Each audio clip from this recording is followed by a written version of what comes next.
Aos 78 anos, Barry Gibb conta finalmente a verdade sobre Paul McCartney. Barry Gibb nasceu Barry Allen Crompton Gibb A. 1 de setembro de 1946, em Douglas, Ilha de Man. Os seus pais, Hugh e Barbara Gibb, reconheceram o seu talento precoce, encorajando-o assim como os seus irmãos mais novos, Robin e Maurice, a explorar a música desde cedo. Este ambiente acolhedor lançou as bases para uma carreira notável, que abrangeria mais de 6 décadas e diversos gêneros desde o pop e rock ao disco country e R&B. A viagem de Barry começou, humildemente, quando a família Gibb se mudou da Ilha de Man para Manchester, em Inglaterra, e mais tarde para Brisbane, na Austrália.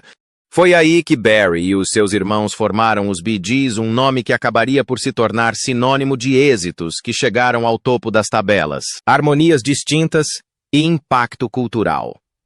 Em meados da década de 1960, a composição e a liderança de Barry ajudaram a impulsionar o grupo de uma promissora banda australiana para um fenômeno internacional.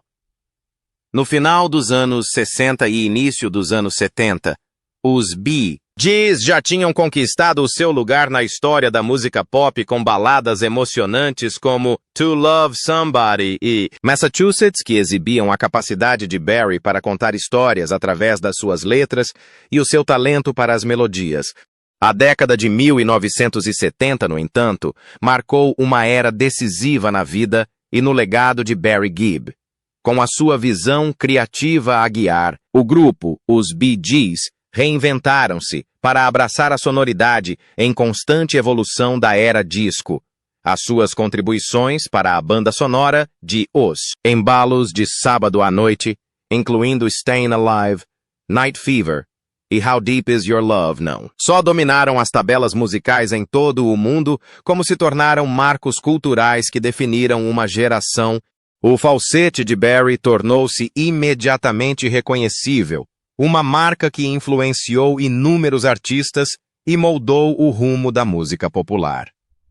O trabalho dos Bee Gees em Saturday Night Fever valeu-lhes prêmios, Grammy, vendas multiplatinadas e um lugar permanente na história da música, consolidando a reputação de Barry como intérprete e compositor prolífico. Para além do seu trabalho com os Bee Gees, o talento de Barry como compositor estendeu-se a outros artistas. Compôs ou coescreveu êxitos para um leque diversificado de artistas, desde Barbara Streisand, com Woman in Love, a Diana Ross, com Chain Reaction, Kenny Rogers, e Dolly Parton, com Islands in the Stream, e Celine Dion, com Immortality. A sua capacidade em criar melodias intemporais, aliada a letras sinceras e com as quais o público se identifica, demonstra a sua profunda compreensão da emoção humana e da musicalidade. Barry escreveu ou coescreveu mais de 1000 canções, o que faz dele um dos compositores mais bem-sucedidos e respeitados da história. A história de Barry Gibb, no entanto, não se resume apenas ao estrondoso sucesso nas tabelas musicais. É também uma história de resiliência, dedicação e amor incondicional pela família. Os Bee Gees enfrentaram dificuldades pessoais e profissionais, incluindo mudanças nas tendências musicais. A reação negativa dos mídia durante a era da demolição da música disco e a perda devastadora dos irmãos de Barry Andy em 1980, e 8 Maurice em 2003 e Robin em 2012. Cada falecimento foi uma profunda tragédia pessoal para Barry, mas continuou a honrar a sua memória através da sua música, levando o legado dos Bee Gees para a frente com graciosidade e humildade. Os seus projetos a solo, como o álbum de 2016 In The Now, refletem tanto a sua paixão contínua por compor canções como a sua profundidade emocional enquanto artista, que vivenciou o amor, a perda e a reinvenção. Ao longo das décadas, Barry Gibb foi reconhecido com inúmeros prêmios e honras, incluindo a sua entrada para o Rock and Roll Hall of Fame, o Composers Hall of Fame e o título de cavaleiro atribuído pela rainha Isabel II em 2018 pelos seus serviços prestados à música e à filantropia. Estas homenagens, embora prestigiadas, representam apenas a ponta do iceberg do impacto que teve na indústria musical e nos fãs de todo o mundo.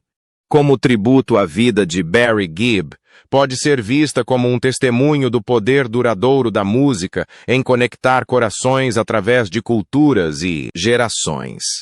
As suas canções foram a banda sonora de inúmeras histórias de amor, celebrações e momentos de reflexão, seja através da energia contagiante de You Should Be Dancing, da intimidade comovente de Words, ou da beleza agridoce de Too Much Heaven.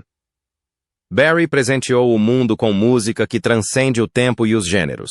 O seu legado não se resume aos discos vendidos ou aos prêmios conquistados, mas sim à marca emocional que deixou em milhões de ouvintes. A vida pessoal de Barry Gibb foi marcada por romances precoces e por um casamento longo e dedicado. O seu primeiro casamento aconteceu quando ainda era adolescente, com apenas 19 anos. A 22 de agosto de 1966, no auge da fama inicial de BG no Reino Unido, casou com Maureen Bates, uma jovem que fazia parte do seu círculo social na altura. Esta união, no entanto, foi breve. Embora inicialmente partilhassem casa o tempo como marido e mulher, durou pouco tempo. As exigências da crescente carreira musical de Gibb, que envolviam digressões constantes, gravações e atenção mediática, podem ter exercido pressão sobre a relação.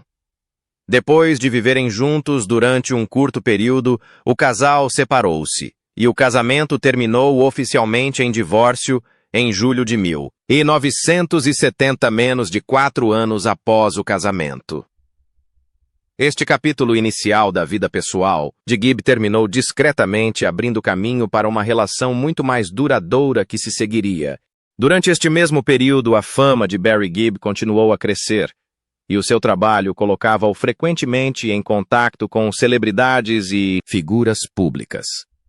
Enquanto gravava um episódio do lendário programa musical da BBC Top of the Pops em Londres, um dos programas de música pop mais influentes da Grã-Bretanha na época, Gibb conheceu uma mulher que viria a mudar o rumo da sua vida. Linda Gray. Gray. Uma mulher elegante e de uma beleza estonteante. Fora coroada, Miss Edimburgo, o que lhe conferia um certo reconhecimento na sociedade britânica. O seu encontro foi um daqueles momentos fortuitos que parecem quase cinematográficos, a acontecer num ambiente rodeado de música, luzes e a energia da cultura pop do final dos anos 60. A relação floresceu rapidamente, e em poucos meses decidiram casar. A 1 de setembro de 1961, 1970, data que tinha um significado especial por ser também o 24º aniversário de Barry Gibb, o casal trocou votos. Este casamento viria a ser um dos mais duradouros do mundo do entretenimento, servindo como testemunho do respeito mútuo, dos valores partilhados e do profundo vínculo emocional entre ambos. Ao longo dos anos, Barry e Linda construíram uma família sólida, criando 5 filhos: Stephen Ashley, Travis Michael e Alexandra. O filho mais velho, Stephen Thaddeus Crompton Gibb, nascido em 1973, seguiria as pisadas do pai, tornando-se um músico de sucesso. A família cresceu ainda mais à medida que os filhos foram crescendo e constituíram as suas próprias famílias, e Gibb sempre falou com orgulho do seu papel de avô de 7 netos. Um papel que valoriza tanto como a sua lendária carreira. Embora os Gibb mantivessem a sua identidade britânica, as suas vidas e carreiras enraizaram-se gradualmente nos Estados Unidos, particularmente em Miami, Flórida, onde Barry estabeleceu residência e estúdio de gravação. Em 2009, após décadas a viver e a trabalhar na América, Barry e Linda Gibb deram um passo significativo ao naturalizarem-se cidadãos dos Estados Unidos. É importante destacar que optaram por manter a cidadania britânica, simbolizando a sua ligação duradoura com a herança britânica, mesmo abraçando por completo o país que os acolheu. Esta decisão refletiu não só os seus laços pessoais e profissionais com ambas as nações, mas também a sua gratidão pelas oportunidades e experiências que vivenciaram em cada uma delas. Numa entrevista franca e muito pessoal ao The Mirror, a 11 de julho de 2014, Barry Gibb partilhou um vislumbre íntimo de uma amizade única e improvável que formou com o ícone da música pop Michael Jackson. Gibb recordou como Jackson no auge da fama, mas procurando frequentemente refúgio da pressão esmagadora da vida pública. Por vezes, voava para Miami e ficava hospedado na casa da família de Gibb.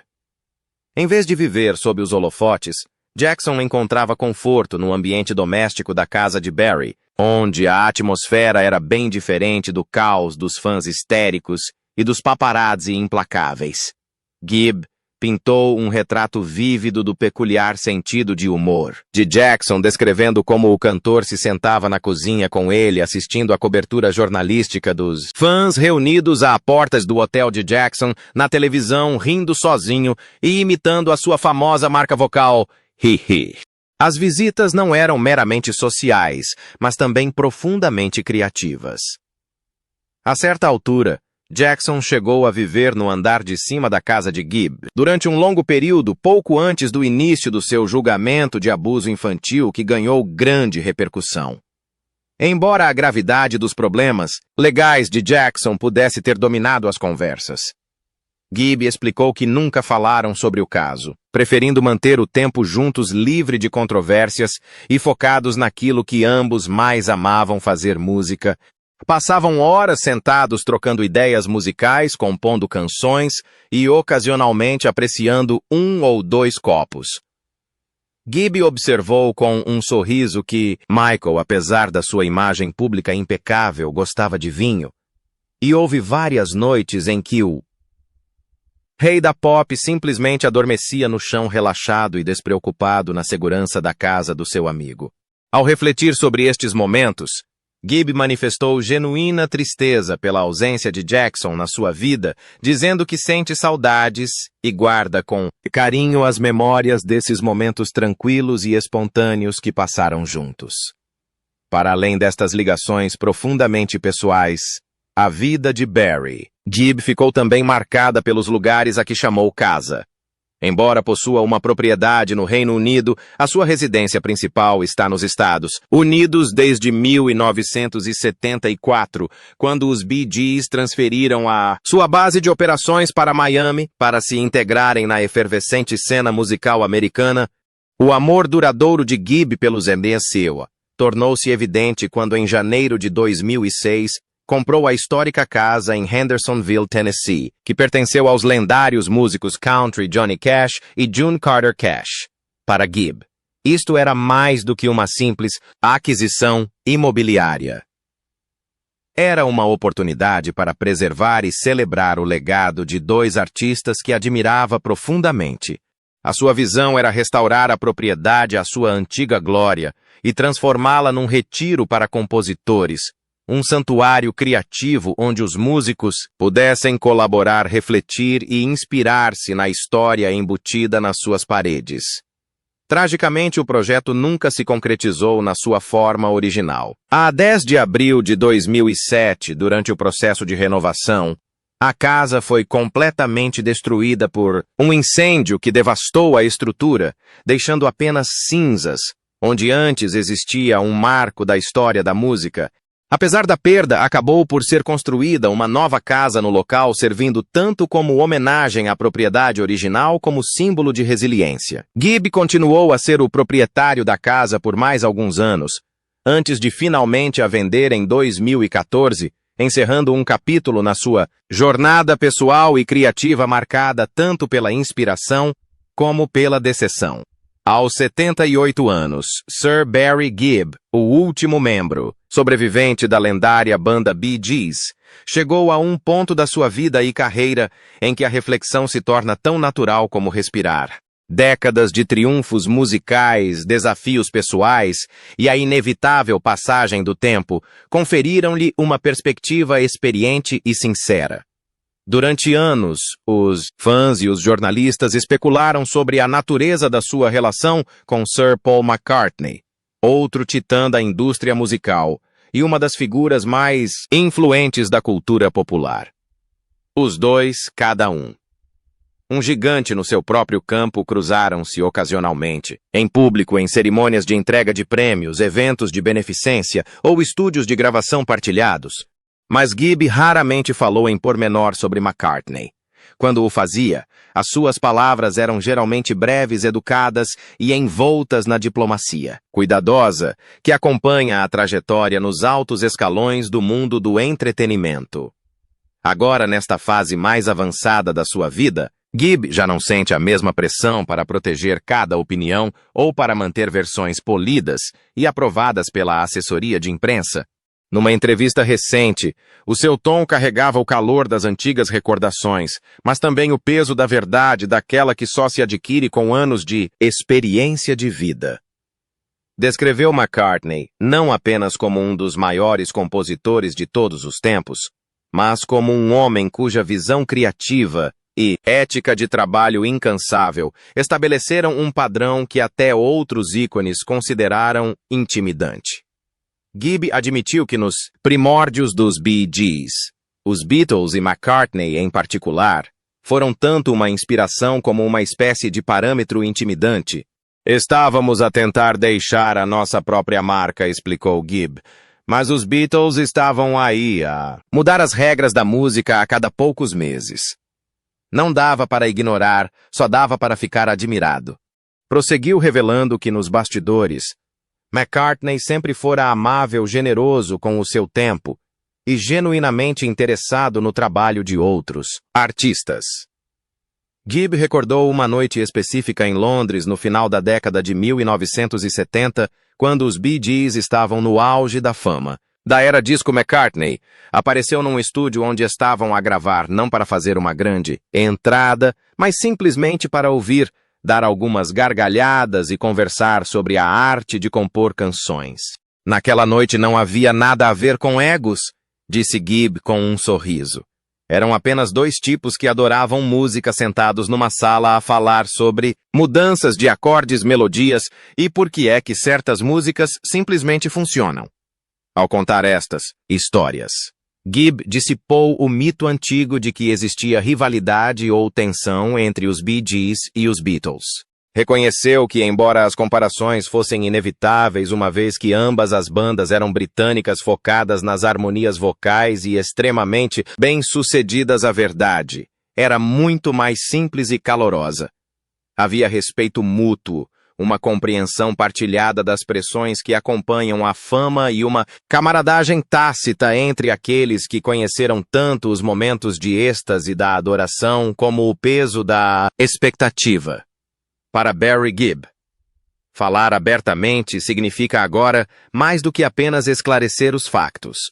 Tratasse de homenagear um colega artista enquanto ele ainda pode.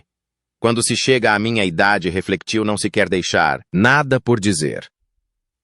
O Paul fez parte da banda sonora da minha vida e gostaria de pensar que também fizemos parte da dele de alguma forma.